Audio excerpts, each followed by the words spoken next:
Kita tahu sampai 2016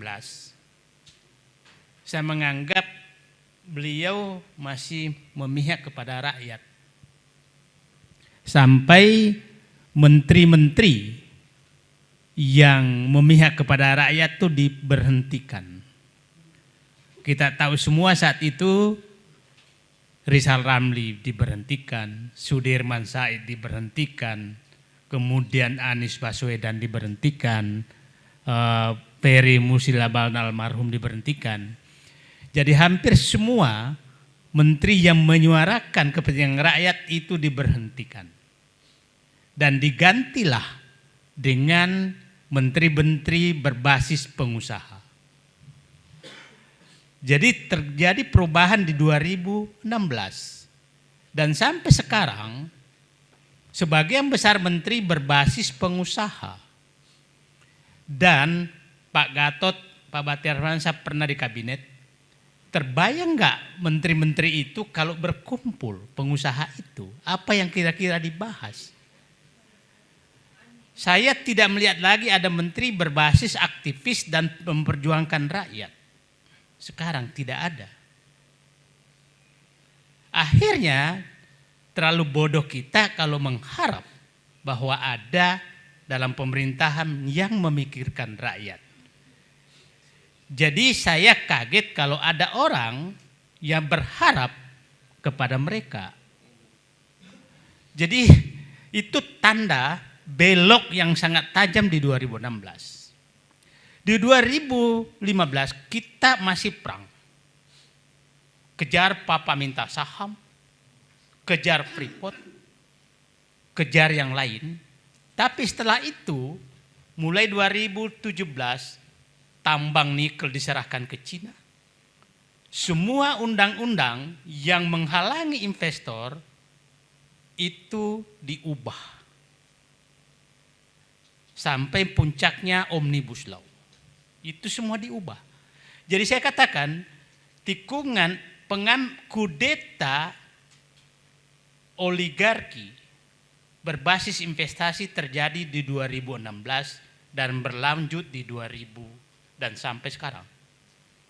Nah, ini berlanjut sampai sekarang termasuk partai politik juga diambil alih. Jadi kekuasaan sekarang adalah kekuasaan oleh para investor. Jadi bukan kekuasaan politik. Politik adalah alat investor untuk mengobjektifkan kepentingan subjektif dia. Itu istilah yang sering saya pakai. Apa yang dimaksud mengobjektifkan kepentingan subjektif adalah mereka kongko-kongko para pengusaha ini menyatakan ada yang menghambat nih investasi kita. Maka hubungi partai politik, kota partai politik, kami punya ide mau mengubah undang-undang ini, maka diubahlah undang-undang itu. Jadi sederhana sekali negara ini sekarang. Kalau dulu Pak Gatot pernah menyatakan berapa angka menguasai negara, sepertinya sekarang tidak perlu lagi Pak. Mereka kongko 10 orang selesailah negara ini. Ya. Nah, yang menariknya undang-undang ini karena seakan-akan terpesan dari suatu negara. Dalam ini Cina, seakan-akan terpesan dari satu negara. Saya kasih contoh paling nyata Rempang lah, yang paling baru. Coba bayangkan bulan Juli kunjungan Presiden ke Cina dan Bahlil menandatangani MOU dengan perusahaan Cina. Bulan Agustus keluar keputusan Menko Perekonomian menyatakan bahwa itu proyek strategis nasional. Bulan September penggusuran dilakukan. Dan 28 September harus dinyatakan kosong. Oke. Apakah yang secepat itu terjadi kalau bukan karena negara ini sudah diambil alih oleh investor dalam dan luar negeri. Nah, jadi janganlah berkelit bahwa politik masih menguasai, hukum masih menguasai. Saya menyatakan sudah tidak ada kekuasaan di negeri ini kecuali yang punya uang. Dan mereka sudah dibeli. Kita telusuri pernyataan beberapa pejabat. pernyataan beberapa pejabat. Presiden Jokowi 2019 pada saat kampanye menyatakan siapapun ini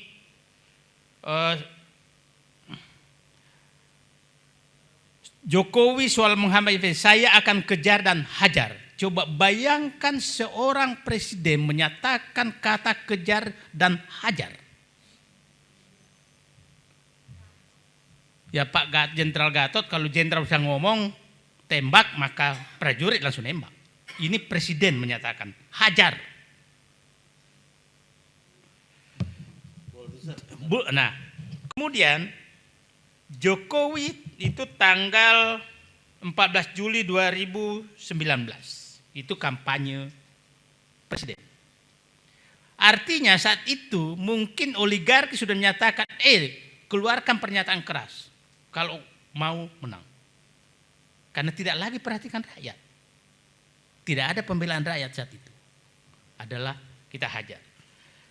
Tanggal 3 Desember 2021 setelah menang, Jokowi perintahkan Kapolri copot Kapolda yang tak kawal investasi.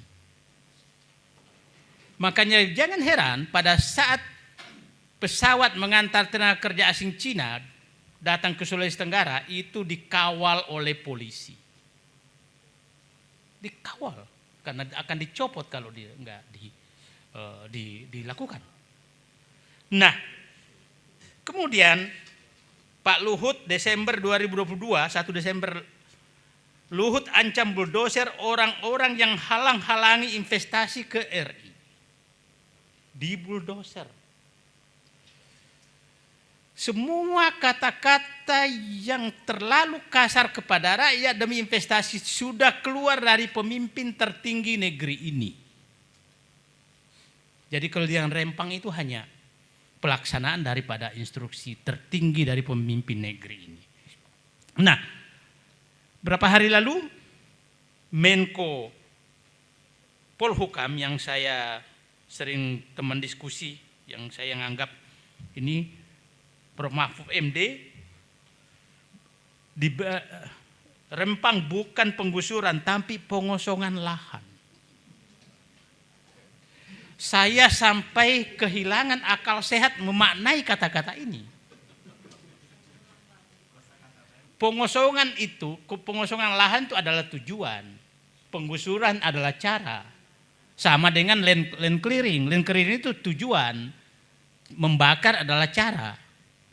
Bayangkan seorang profesor doktor bisa mencari berkamuflase dengan kata-kata demi pembenaran. 2 hari lalu keluar lagi pernyataan menteri, mantan Panglima TNI, menteri ATR, menyatakan mereka tidak punya sertifikat. Mana ada tanah adat punya sertifikat? Ya, HPL juga belum. Nah, terus datang investor dari Cina yang tidak punya apa-apa bisa menggusur rakyat yang ratusan tahun ada di sana. Punya apakah investor Cina itu? Gak punya apa-apa. Punya presiden mungkin. Oh, gitu ya. Punya uang. Dan mohon maaf, Rempang ini adalah puncak gunung es yang terjadi banyak di tempat lain. Banyak di tempat lain, Morowali, Sangihe, Maluku Utara, Kalimantan Barat, Kalimantan Timur, Sumatera Barat. Jadi penutup saya berharap mari selamatkan negeri ini dari tangan-tangan investor yang dibungkus investor. Saya ingin katakan, jangan kita dikelabui dengan kata investor. Investor tuh bisa menjadi aneksasi bangsa ini. Hanya investor hanya bisa dikatakan investor apabila memberikan 5 manfaat. Kalau tidak memberikan ini maka dia penjajah. Oke Pak?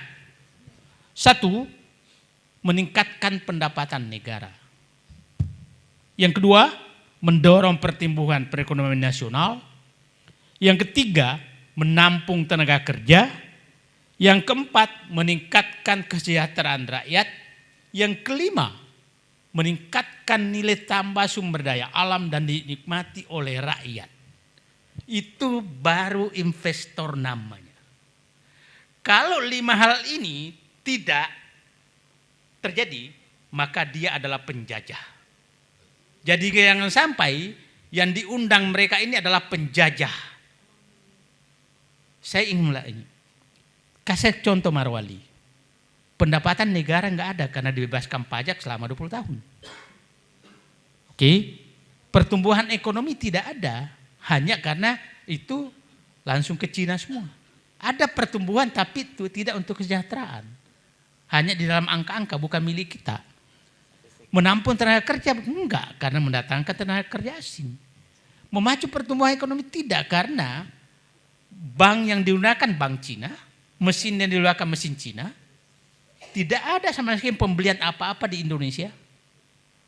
Nah, terus apa namanya? Bagi saya, investor yang tidak memberikan 5 manfaat seperti yang saya katakan tadi adalah penjajah.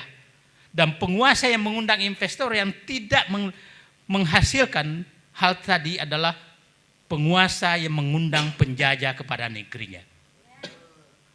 Apakah kita diam? Dengan terbuka mengundang mereka. Dan selalu saya was-was kalau pemimpin tertinggi negeri ini berkunjung ke Cina. Saya selalu menunggu apa lagi yang akan dijual. Ya, coba kereta api cepat. Berapa kali kunjungan, kemudian Marwali, kemudian IKN sedang ditawarkan. Jadi mudah-mudahan presiden kita masih menganggap dirinya Presiden Republik Indonesia yang setara dengan Presiden Cina, bukan gubernur di bawah Presiden Cina.